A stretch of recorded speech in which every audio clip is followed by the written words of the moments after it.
para falar hoje, né? Primeiro, na aula passada, nós fizemos sub-redes, né? E assim, pessoal, aquilo lá que vocês fizeram é o básico de sub-redes ainda, tá? Fora aquilo, ainda tem um monte de coisa. Por exemplo, se eu quiser usar 2 IPs de classe C, por exemplo, se eu quisesse limitar a banda VIP, um monte de coisa que você podia estar fazendo ali só com cálculo, tá? Mas isso eu não vou passar para vocês, que aí são coisas que não é que eu quero deixar vocês malucos, não. Mas aquela primeira parte eu preciso muito que vocês entendam. Eu preciso que vocês saibam fazer aquela parte lá. Então, por isso aí que a gente, né, tem que estudar bastante essa parte, né? Então, assim, pessoal, hoje a gente vai fazer mais um exercício bem similar àquele. Por quê? Que vocês precisam pegar. Outra coisa, pessoal, às vezes a gente vai...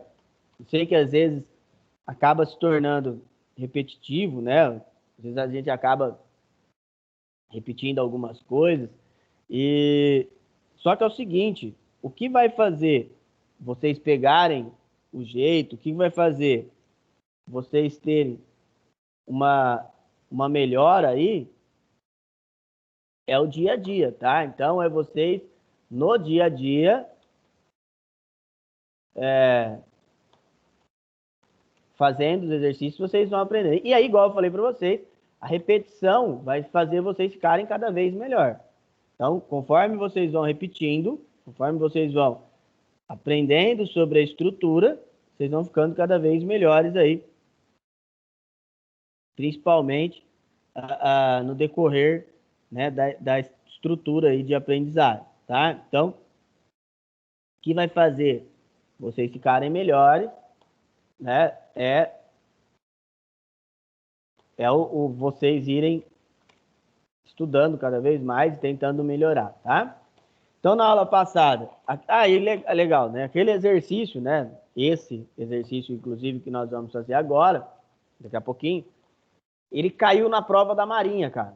Então, ele não é um exercício tão simples. Eu mudei os nomes, é evidente. Eu acho que o de hoje está com o enunciado certinho, se eu não estou enganado. Ele caiu na prova de engenharia da Marinha, na segunda fase, para entrar na faculdade da Marinha. E aí, né, vocês verem o nível de dificuldade. A primeira fase da prova da Marinha, ela é toda... ela é dissertativa, né? Então, você escolhe. E a outra, múltipla escolha, e a segunda fase é dissertativa, você tem que escrever. Então, você teria que escrever lá, igual vocês vão fazer. Tá? Então, quanto mais você fizer, né, qual que seria a principal importância dos exercícios? Quanto mais você fizer, quanto mais você tentar fazer, você vai aprendendo e ficando melhor, tá? Então, o que faz você ficar melhor é o próprio estudo, tá? Não tem um milagre, não tem como você gravar as coisas se você não tentar fazer. E o ramo de redes, assim, não tem muito como decorar. Igual ali, né? A questão dos IPs. Ou você sabe ou você não sabe. É um número que você coloca a mais, você perde a rede toda. Então, por isso, tá? É lógico, pessoal. Esses dias um aluno estava me falando até se existe só aquela maneira de filtrar, tá? Não é só aquelas maneiras, não é só aquela maneira, tá? Existem outros filtros que você pode fazer que vai te auxiliar, não só bloqueio de rede, como bloqueio de outras coisas também. É que esse que eu estou fazendo, dividindo em sub-redes, é bem mais fácil, tá? Pessoal, uma coisa interessante também, que eu sempre procuro falar para vocês, é a questão de leitura. Ler o capítulo do livro. Eu não me lembro se eu mandei para vocês um PDF de um livro sobre redes. Eu não estou lembrado se eu mandei lá no grupo de vocês. Se eu não mandei, pois alguém me peça, por favor. Tá? É um livro muito simples, é o livro 1 de redes lá da Escola Federal. Ele é para o ensino médio técnico, mas ele tem uma linguagem bem simples, é bem bacana. Eu tenho ele no meu Kindle, no meu tablet de leitura. Mas eu não trouxe cartãozinho, senão eu já mandava para vocês. Se eu não mandei, depois alguém lembra de me pedir lá, tá? E assim, essa parte de estrutura de redes, ela é um pouco, a princípio, um pouco complexa, porque tem que falar de cabo, tem que falar de algumas diferenças de cabeamento, mas vocês precisam entender. Igual eu falei para vocês, redes, né? Redes é a parte que tem mais, que a gente tem mais vínculo, assim, né? Onde profissionalmente você consegue bem mais retorno. Então, essa é a importância de você estudar redes. Tem que estudar redes, porque redes é muito importante, principalmente no nosso dia a dia, tá bom? No dia a dia que eu falo profissional. É um diferencial que vocês vão ter. O que eu falo? Por que eu falo dessa questão de estudar redes? Porque às vezes, o que as pessoas acham? Ah, eu vou finalizar o curso aí, eu vou ter o meu diploma, e aí ali já tem uma prova do que eu sei redes. E não é bem assim, né, galera? Não é bem dessa maneira, né? O que vocês vão ter que ter em mente, o que vocês vão ter que lembrar, é que não é só falar que sabe redes, você tem que provar que vocês sabem, né? Principalmente redes, que é um assunto mais complicadinho, tá? Bom, e aí nós começamos a aula passada falando sobre isso. Eu não me lembro se foi dessa turma, eu passei a questão sobre classes de IPs e a pessoa perguntou o que era. Aí eu falo assim, ó, tem que estar repetindo o aluno, tem que estar repetindo o assunto, porque senão a galera não pega e as pessoas acham que é brincadeira. Cara, tipo assim, tem que se prestar bastante, primeiro prestar bastante atenção no que a gente está fazendo e depois, se tiver dúvidas, é primordial perguntar. É primordial que você pergunte quando tem dúvida, tá? Principalmente para que tenha um entendimento, tá? Então, primeiro, quantas classes de IPs nós temos? 5. Por que eu só coloquei 3 aí? Porque a classe D e a classe E são reservadas. Qual que é a diferença de uma classe para outra? A quantidade de possibilidades de IPs. Então, a quantidade de dispositivos que irão acessar a rede, ela vai variar conforme a classe de IP que você está utilizando, tá? Qual a classe de IP que nós usamos numa rede doméstica? Classe C. Por quê, gente? Porque eu já expliquei para vocês que, por exemplo, um roteador, ele não tem a possibilidade de ter tantas redes assim. Então, por isso, acaba não adiantando nada você querer pôr ou instalar uma rede ali com uma classe B, com 65 mil, por exemplo, possibilidades, sendo que você não vai conseguir diagnosticar todas, tá bom? Tudo isso. Bom, na aula passada nós fizemos um exercício, e aí eu vou jogar agora para vocês aqui. Nós fizemos um exercício sobre subredes, né? E aí foi o exercício que eu falei para vocês que caiu lá na escola militar, na escola da Marinha de Engenharia, tá? Então, é assim, né? Numa empresa, mas era no quartel. O quartel teria, não eram 20, eram mais também, né? Computadores eram mais, é mais para ajudar vocês. Então, não, esse é de 2 redes. Perdão, gente. O da aula passada eram de 4 redes. Esse é de 2 redes. Então, numa empresa, você tem 20 computadores, certo? Numa sala, da sala de administração, vão ficar 4 computadores. E na sala colaboradores, vão ficar 16 computadores. Como que eu posso dividir essa rede sem que uma rede acesse a outra? Vocês vão fazer a estrutura de IPs e a máscara de rede e o desenho dessa rede. Pessoal, é muito simples. A gente fez um na aula passada, um pouquinho mais complexo. Esse é bem simples, tá? Eu vou dar 20 minutinhos para vocês, que é bem rápido de fazer. Mesmo esquema, vocês vão fazer e me mandar a fotinha lá. Vai lá, galera. Hoje eu vou tentar fazer no vídeo para vocês darem uma olhada, tá bom? Vai lá.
Vamos lá, galera, já deu tempo, né?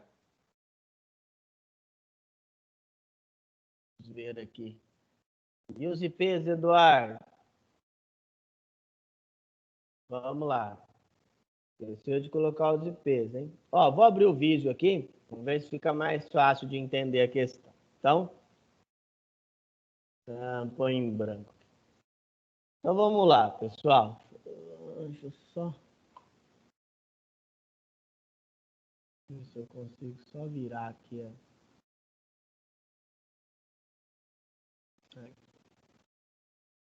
Bom, vamos lá. Então, como é que é a nossa sala, né? Vou colocar um quadrinho aqui para desenhar ela bonitinha.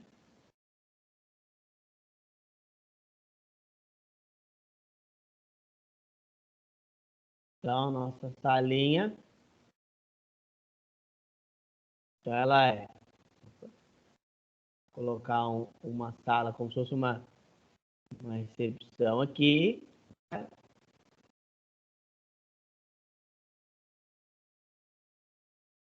Aí eu falei para vocês que tinha duas salinhas, né? Então tem uma aqui com 4 computadores. Diminuir ela aqui. E a outra aqui do lado seriam mais os outros 16, correto? Então vamos lá, pessoal. Primeiro de tudo, o que eu já expliquei para vocês? Se eu quero dividir minha rede em duas, né? O que é a primeira coisa que eu tenho que ver? É o salto. A gente falou para vocês aí,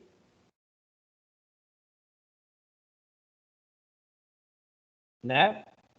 Como que eu vou calcular esse salto, né? Deixa eu abrir aqui o bloco de notas, fica mais simples para explicar para vocês. Então, como que eu vou calcular esse salto aí? É muito simples, pessoal. Divide pelo número de redes que você quer. Lembrando que o número de redes tem que ser base 2. Então, lá, sobre redes. Então, aqui, ó.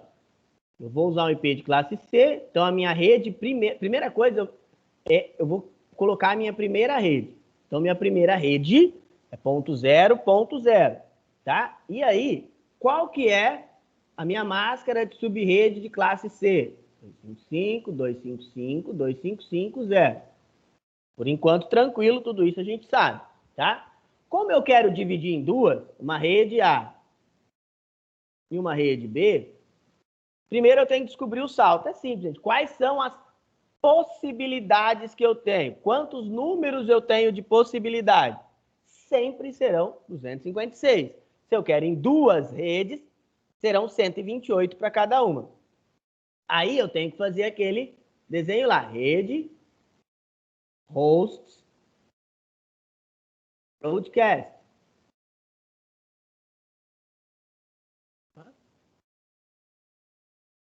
Só pôr um pouquinho mais para cá, para poder. Então, deixa eu aumentar aqui só um pouquinho. Pronto. Então, minha rede, eu falei para vocês que vai ser 192.68.0.0. Já aprendeu isso aqui, né?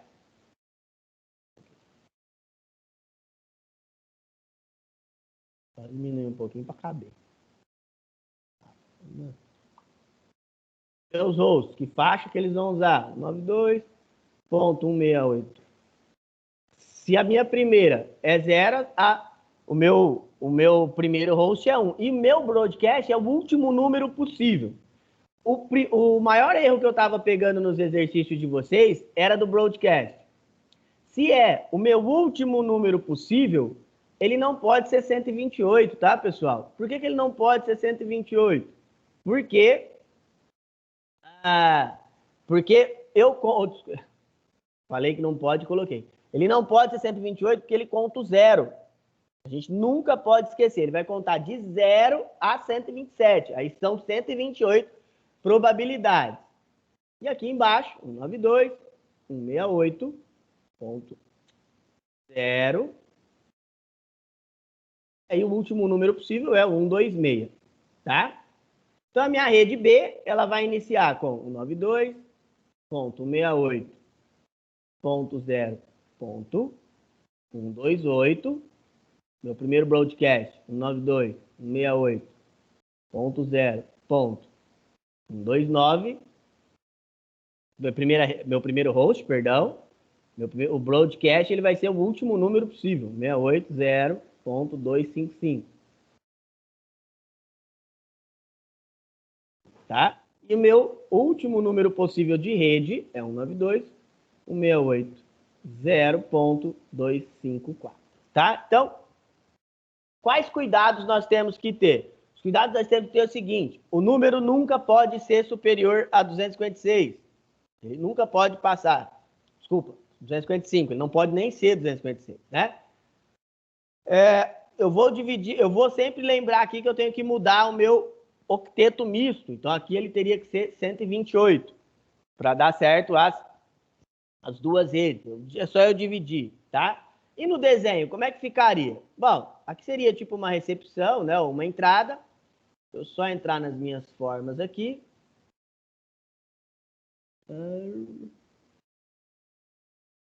Monitores e monitores. Vamos lá, vamos pegar esse aqui. Terminal. Então, aqui eu falei para vocês que eram 4, né? Primeira sala. Tem um. Vou colocar os 4 aqui, né? Ctrl C. 1, 2.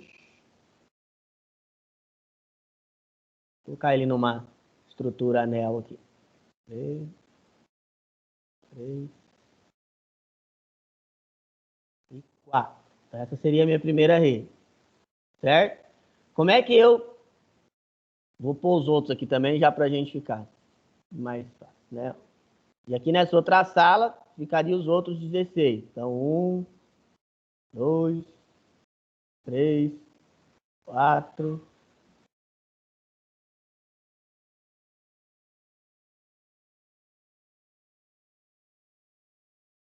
5. Vai caber meus 16 computadores.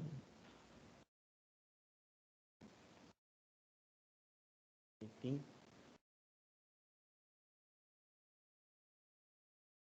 Vamos posicionar ele mais bonitinho aqui.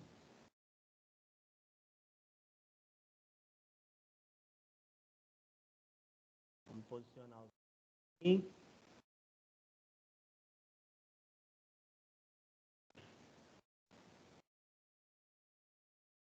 Agora a gente vai clicando aqui. 4,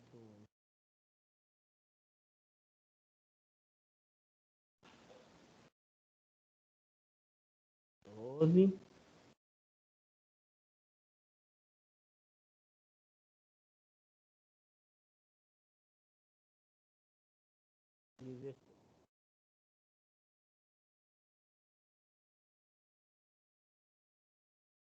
Bom, posicionei os meus bichinhos aqui.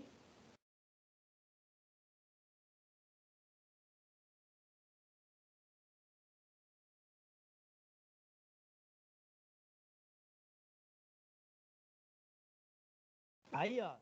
Como é que eu faria para fazer a distribuição? Dentro da sala, eu colocaria um switch. Então, vamos pegar aqui rede. Cadê? Redes e periféricos. Colocaria aqui dentro. Cadê meu? Aqui, switch. Então, colocaria um switch aqui. E aqui também. Aí tem.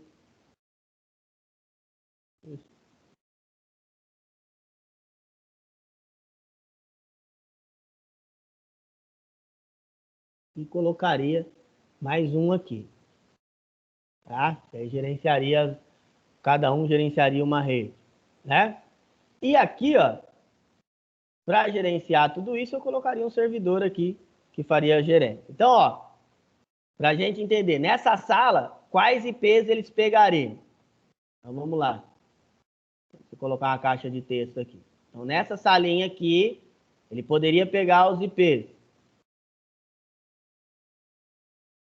Essa é a rede A, né? Vou colocar aqui como rede A.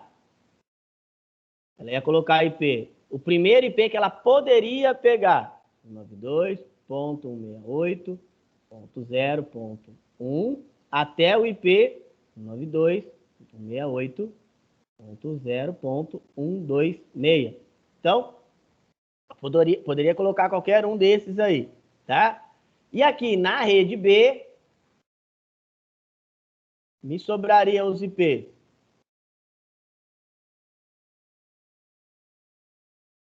Um 192.168.0.129. Por que eu não posso usar 128? 128 é endereço. 29, falei, não pode, e coloquei aqui. 128 é endereço de rede, tá? Ele vai lá no roteador. 268.0.254. 255 é broadcast, eu também não posso usar, assim como eu não posso usar 127 aqui, tá? Então, a rede A e a rede B ficariam com esses números. E no servidor, quais configurações ficariam? No servidor, ficaria as configurações assim, ó. Ele vai segurar da rede A. Ele vai segurar o IP da rede, 92.168.0.0, e o broadcast, que é 92.168.0.127.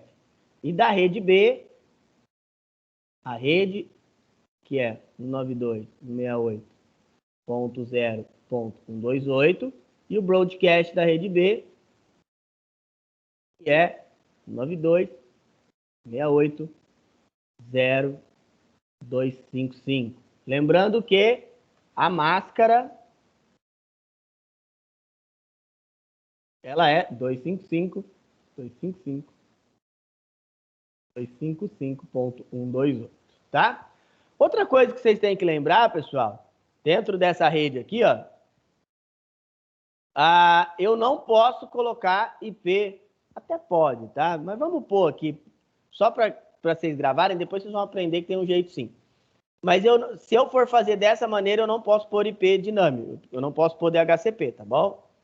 Depois tem um jeito com o roteador que dá para fazer, mas se eu for fazer desse jeito aqui, ó, com um switchzinho aqui, não dá, tá? Tem que ser, eu tenho que pôr IP fixo na minha rede.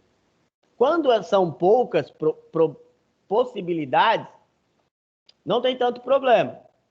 Agora, a partir do momento que aumenta a possibilidade, aumenta a quantidade aí, tá? Aí a gente pode vir a ter problemas na hora de inserir, tá bom? É lógico.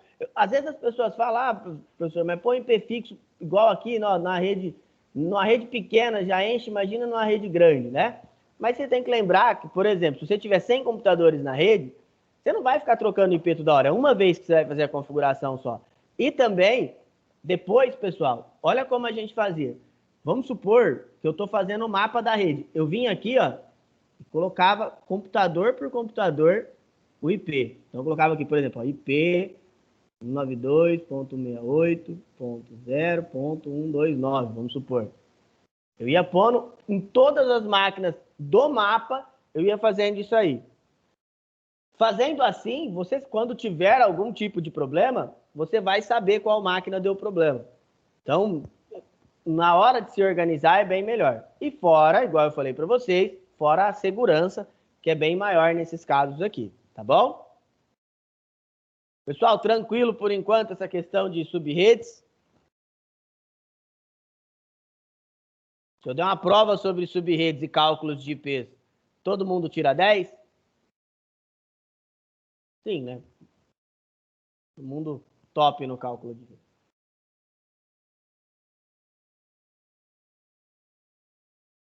Bom, vamos lá então, criança. Continuando aí. Outra coisa, só para a gente voltar, na aula passada eu perguntei para vocês como é que a internet, como que a internet chegava na casa de vocês, né? Então eu fiz uma pergunta para vocês, e aí cada um respondeu de uma maneira, é evidente. E é uma das coisas que nós já falamos há um tempo, já faz um tempinho que nós falamos, foi sobre a história das redes, né? Primeiro, qual foi a motivação de se criar uma rede? Primeiro, a motivação, ela foi militar, né, galera? A gente já conversou sobre isso. Na época, o mundo vivia o auge da Guerra Fria, tá? E aí, né, vocês que já são mais velhinhos, já sabem que foi a Guerra Fria, né? A Guerra Fria foi uma guerra ideológica entre os Estados Unidos e a União Soviética, tá? E era uma guerra mais na área até que uma corrida armamentista, bélica, né? Mas também uma corrida na área tecnológica, né? Em 1969, a Rússia lança um satélite no ar, chamado Sputnik. A missão do Sputnik era dar a volta na órbita terrestre e cair, mas aí os Estados Unidos não sabiam o que era isso, aliás, o mundo não sabia e ficou meio com medo. Aí, então, o que o governo americano se propõe a fazer? Ele começa a estudar meios de se fazer backup das suas bases. Os Estados Unidos é um país muito grande, é um país gigante, de dimensões continentais. E qual que era o intuito dos Estados Unidos? É você ter, por exemplo, igual a princípio, que tinha ali no centro militar de Utah, você ter uma metodologia de transferir essas informações para outras bases, caso acontecesse, por exemplo, de ter algum tipo de ataque ali em uma base, tá? Então, a primeira vez criaram uma agência que chamava DARPA, que é o Departamento de Defesa, que existe até hoje, tá? E essa DARPA, ela cria a ARPANET. Num princípio, eram 4 pontos apenas, que era formado pela Universidade da Califórnia, ela tinha um SDS Sigma 7, a Universidade de Stanford com SDS 90, o Centro de Matemática de Los Angeles com IBM 370 e a base militar de Utah, que tinha um DEC PD-10. Qual que era o principal problema, pessoal? Se você for parar, pensar assim, nessa época não existia o PC igual existe hoje, que todos os sistemas conversam. Eram 4 computadores totalmente diferentes, com sistemas totalmente diferentes. Se você for parar para fazer uma análise, é como se você colocasse 4 pessoas numa sala e essas 4 pessoas, cada uma falasse um idioma diferente. Por exemplo, nós colocasse numa sala um brasileiro, um argentino, um alemão e um japonês. São 4 países que falam idiomas totalmente diferentes. Aí o que se pensou? Como é que eu vou fazer esses 4 computadores conversar? Uai, vamos fazer o seguinte, pega essas 4 pessoas e usa um idioma que, como se fosse um padrão. Então vamos conversar em inglês, que é um idioma universal. Foi então que a Universidade da Califórnia, ela cria o protocolo NCP. O que o protocolo NCP quer dizer? Network Control Protocol. O protocolo de controle de rede. O que eu já expliquei para vocês? Esse protocolo, quando ele é criado, a primeira ação dele é fazer o quê? Ele pega todo o pacote de redes, todo aquele pacote que você quer transmitir, pega ele inteiro e transmite. É lógico que isso é uma evolução gigante, você já conseguia transportar os dados por outros computadores, mas tinha um problema, ele parava a rede, né? E aí, o mapa de cima é de 69 na primeira transmissão e o de baixo é de 82, quando já tem muito mais pontos. Então, não podia parar a rede toda vez que um ponto ia falar com o outro. E outra coisa, pessoal, a essa época, isso que vocês estão vendo, essas linhas, são cabos literalmente passando, tá? Então, eles passavam cabos para fazer a comunicação. Ainda não havia satélite. Foi então que no início ali dos anos 80, final dos anos 70, Bob Kahn, ele cria o protocolo TCP, que quer dizer Transfer Control Protocol. Qual era a principal melhora nesse protocolo? Ele pegava aqueles pacotes que antes eram enviados inteiro, quebrava e ia dividindo em pequenos pacotinhos. Aí ele conseguia fazer o transporte, tá?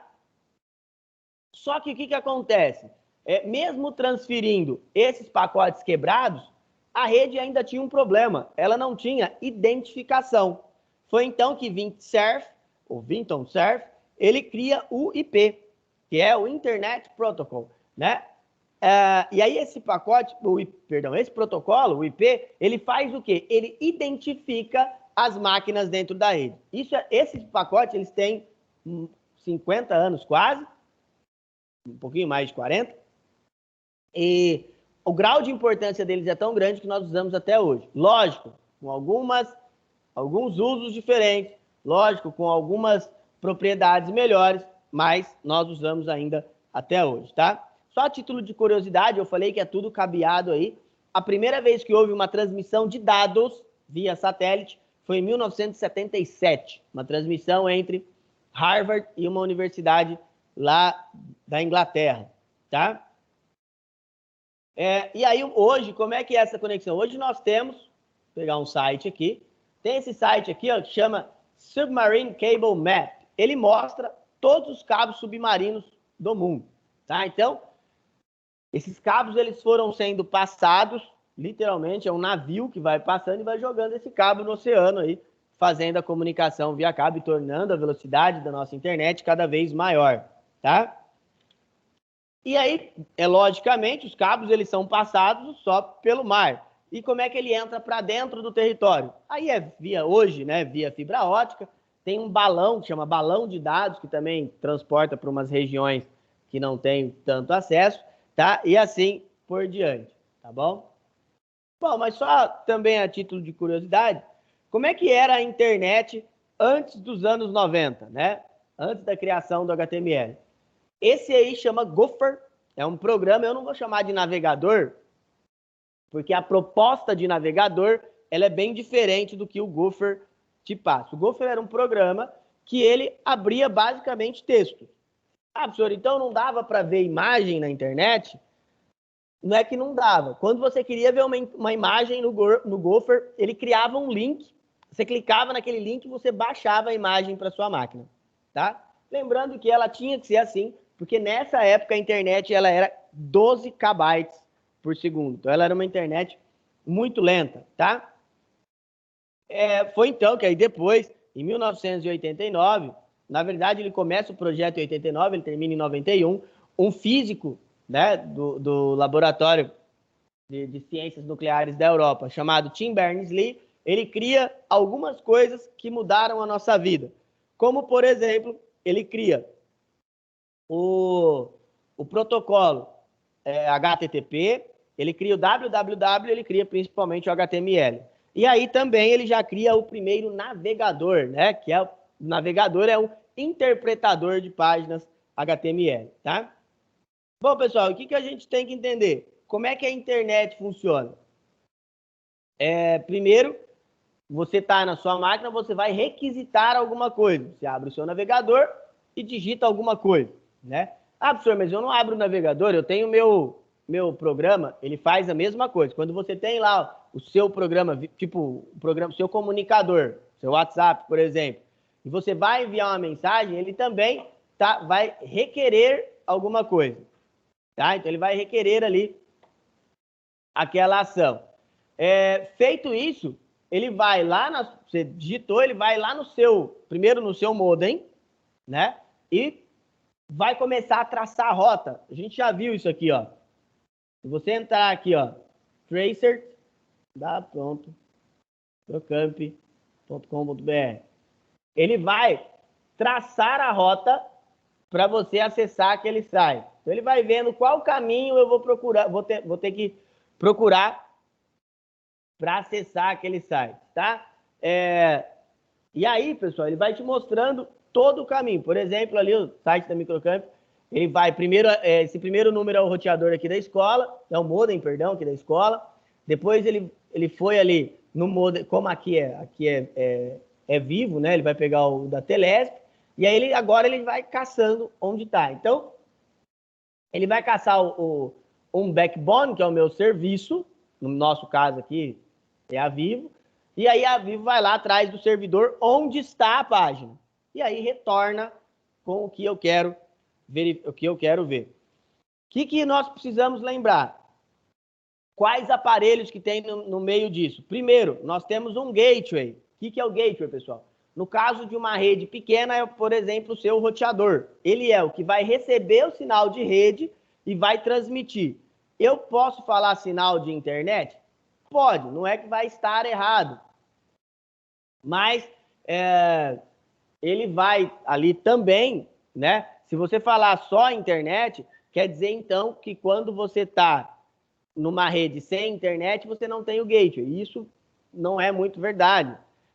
Quando você está numa rede, mesmo que você não tenha internet, você está distribuindo alguma coisa. Então, ele também faz o papel de gateway, tá? Nós temos também o papel do modem. E o modem é um papel principal. O que ele faz? Modem quer dizer modular. Então, ele vai modular e demodular. Já falei uma vez para vocês que a internet, ela vai até a sua placa de redes, ela vai como um sinal digital. Chegou na sua placa, esse sinal é transformado em sinal analógico até o outro ponto. No outro ponto, ele recebe o sinal analógico e demodula para virar um sinal digital de novo. Tá? Então, isso é de suma importância vocês entenderem o funcionamento. Outra coisa que a gente já discutiu também é sobre os tipos de redes. Como que as redes podem ser classificadas? Elas podem ser classificadas de acordo com sua distância, por exemplo, uma LAN é a rede aí da sua casa, né? Ou uma WAN, que é a própria internet, como pela sua topologia, é a sua estrutura, o método como você vai desenhar, né? Igual aqui, ó, por exemplo, esse tipo de estrutura aqui nós chamamos de estrela, tá? Essa aqui, barramento, tá bom? Pelo seu protocolo, por exemplo, o TCP/IP, né? É um tipo de protocolo, e pela sua interface. Pela sua interface, a LAN, por exemplo, tá bom? Então, uma rede LAN, ela é também pela sua interface. E aí, o mais importante das classificações das redes é saber qual que é a sua estrutura de distância. Então, o que vocês têm que entender? Uma LAN, Local Area Network, né? É uma rede local, tá? E essa rede local é uma rede pequena. Então, por exemplo, a rede da sua casa, tá? A MAN é uma rede metropolitana e a gente usa ela ali, por exemplo, eu dou como exemplo sempre a minha rede, a rede lá da minha via rádio, né? Por que eu dou ela? A rede metropolitana é uma rede que ela não vai ser gigante, mas ela, por exemplo, lá a empresa que fornece os dados via rádio para minha casa, ela é uma rede que ali naquela região, por exemplo, em algumas cidades, ela pega. E a WAN é a própria internet, é uma rede de Wide Area Network, é uma rede de longa distância. Tranquilo? Só vamos para o nosso segundo exercíciozinho. Tudo isso vocês já têm que saber. Eu vou dar um tempinho aí para vocês fazerem e já já a gente volta. Vai lá, galera.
Vamos lá, galerinha? Já deu tempo, né?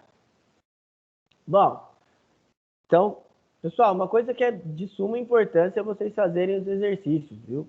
Por favor, os exercícios são para que vocês tenham um entendimento melhor do que a gente está fazendo, tá? Bom, galera, então continuando essa fase de relembrar as coisas, outra coisa que nós já falamos bastante também foi sobre a rede cliente-servidor. Inclusive, a rede que nós fizemos agora, esta rede aqui, ela é uma rede cliente-servidor.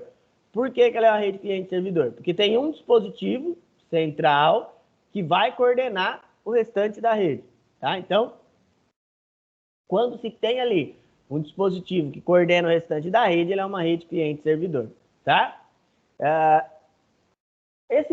Aí, uma coisa que é interessante é o seguinte, nós temos a rede cliente-servidor e a rede ponto a ponto. Quando nós estamos falando de uma rede ponto a ponto, às vezes as pessoas acham que é só aquele método antigo, né? Então, eu já vi diversos autores falando que, por exemplo, a nossa rede doméstica é uma rede ponto a ponto. Aí vocês vão perguntar, mas o roteador ele não pode estar fazendo o papel de servidor? Então, pessoal, na minha concepção, não. Por que não? Porque o roteador, ele não faz nenhum gerenciamento da rede. Professor, mas ele é o gateway, ele entrega IPs, mas isso não é gerenciar a rede.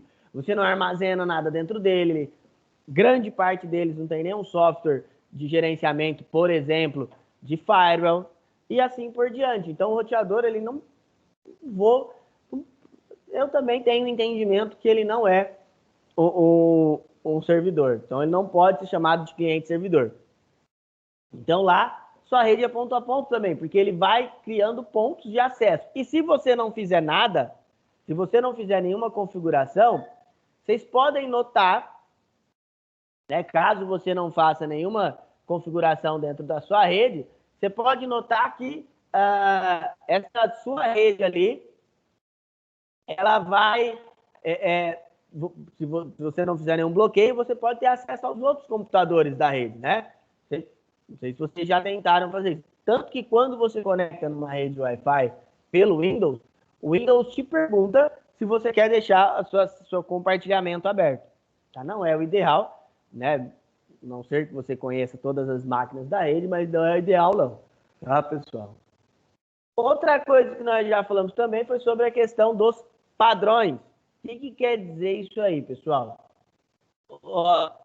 Igual a gente sempre fala, isso é padrão de rede, tá? Então, uma rede ela pode ser megabit, uma rede megabit. Ela é uma rede 10/100, ela vai ter uma rede de 100 megabits por segundo, então ela vai transferir dados a 100 megabits. Cuidado, já falei para vocês algumas vezes, não confundam com velocidade de internet. Velocidade de internet é outra coisa, tá?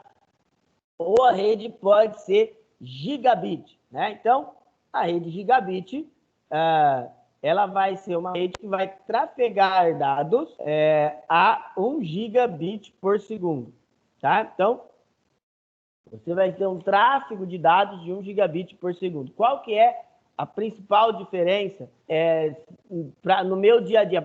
Diferença prática, né? Às vezes você fala, pô, você não está falando que vai melhorar a minha internet. Não vai deixar a minha internet mais rápida. Na realidade, né, interfere um pouco se a gente pensar no seguinte, toda rede ela tem uma interferência. Nós chamamos isso de ruído, tá? Uma rede gigabit, ela não vai ter ruído, ela não vai ter esse problema. Tá? E aí acaba, né, sua internet não oscilando. Lógico, ela não vai aumentar sua velocidade, seu plano de contratação e coisas assim. Mas ela não vai oscilar também. Tá? Então, tudo isso você tem que se levar em consideração. Lembrando que quando a gente está fazendo isso, esse tipo de configuração, né? O tráfego, além do tráfego de dados ser maior, a gente tem que pensar também, pessoal, na questão da arquitetura, tá? Como assim a questão da arquitetura? Quando você vai fazer uma configuração da rede gigabit, você tem que mudar o tipo de cabo, Tem que ser pelo menos um Cat6. Você tem que mudar a sua placa. Geralmente as placas on-board, elas não vêm, né, com essa opção de gigabit, mesmo que vier. A segurança de uma placa on-board é menor do que a segurança de uma placa off-board, tá? Uma placa on-board ela é mais suscetível a problemas de segurança. Até aí tem de configuração, tanto que quando você vai utilizar um servidor, quando você vai fazer uma configuração de servidor, não é indicado você usar a placa on-board dentro do seu servidor. Tá? Então é questão de indicação, tá bom?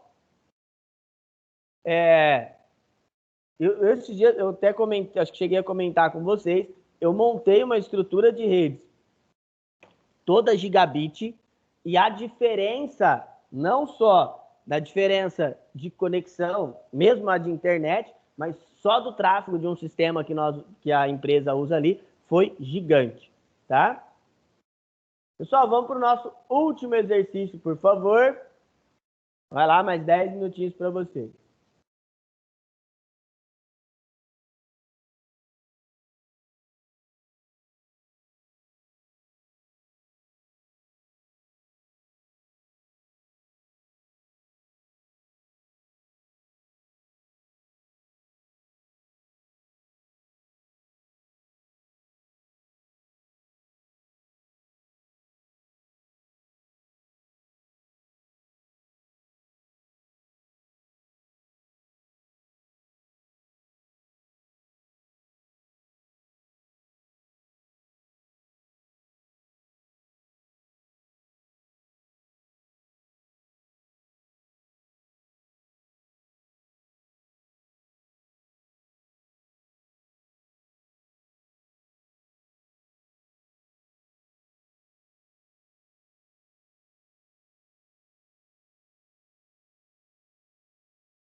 Vamos lá, galera? Bom, pessoal, alguém tem alguma dúvida? Galera, lembrando a todos que eu preciso que vocês façam os exercícios, tá? Se vocês não fizerem os exercícios, fica meio complicado. Alguém tem alguma pergunta para fazer, por favor? Ou está tudo na mais devida paz?